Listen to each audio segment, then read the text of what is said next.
और रायपुर से एक खबर आपको बताते हैं। बिहार के बाद अब बीजेपी कर रही है पश्चिम बंगाल चुनाव की तैयारियां। बंगाल चुनाव के लिए छत्तीसगढ़ में भी रणनीति बनेगी। प्रदेश संगठन महामंत्री पवन साय को जिम्मेदारी मिली है।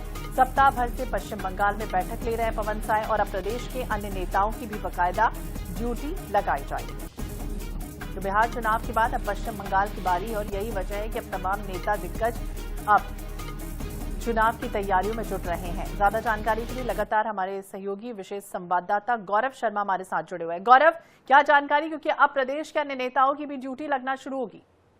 निश्चित रूप से बिहार के बाद भारतीय जनता पार्टी ने पश्चिम बंगाल के चुनाव की तैयारी शुरू कर दी है और बंगाल चुनाव के लिए रणनीतिक तौर पर जो छत्तीसगढ़ प्रदेश भाजपा के संगठन महामंत्री पवन साय उन्हें पश्चिम बंगाल में जिम्मेदारी दी गई है और लगातार पश्चिम बंगाल पहुंचकर वहां पर स्थानीय प्रतिनिधियों के साथ, नेताओं के साथ बैठकें कर रहे हैं, कार्यकर्ताओं के साथ बैठकें कर रहे हैं। इसके बाद अन्य जो छत्तीसगढ़ भाजपा के नेता हैं उन्हें भी जिम्मेदारियां सौंपी जाएगी और कहीं ना कहीं राष्ट्रीय स्तर पर भी देखा जाए तो बिहार चुनाव के बाद भारतीय जनता पार्टी ने पश्चिम बंगाल चुनाव की तैयारी शुरू कर दी और इसी क्रम में अब छत्तीसगढ़ के जो दूसरे नेता हैं उनकी भी ड्यूटी लगाई जाएगी, विधायकों की भी और प्रदेश पदाधिकारियों की भी ड्यूटी पश्चिम बंगाल में लगाई जाएगी। तो बिल्कुल आने वाले समय में पश्चिम बंगाल का चुनाव होना है, ऐसे में अब देखना होगा कि इसको क्या जिम्मेदारी दी जाती है। नजर बनाए रखिएगा। बहुत बहुत शुक्रिया गौरव जानकारी।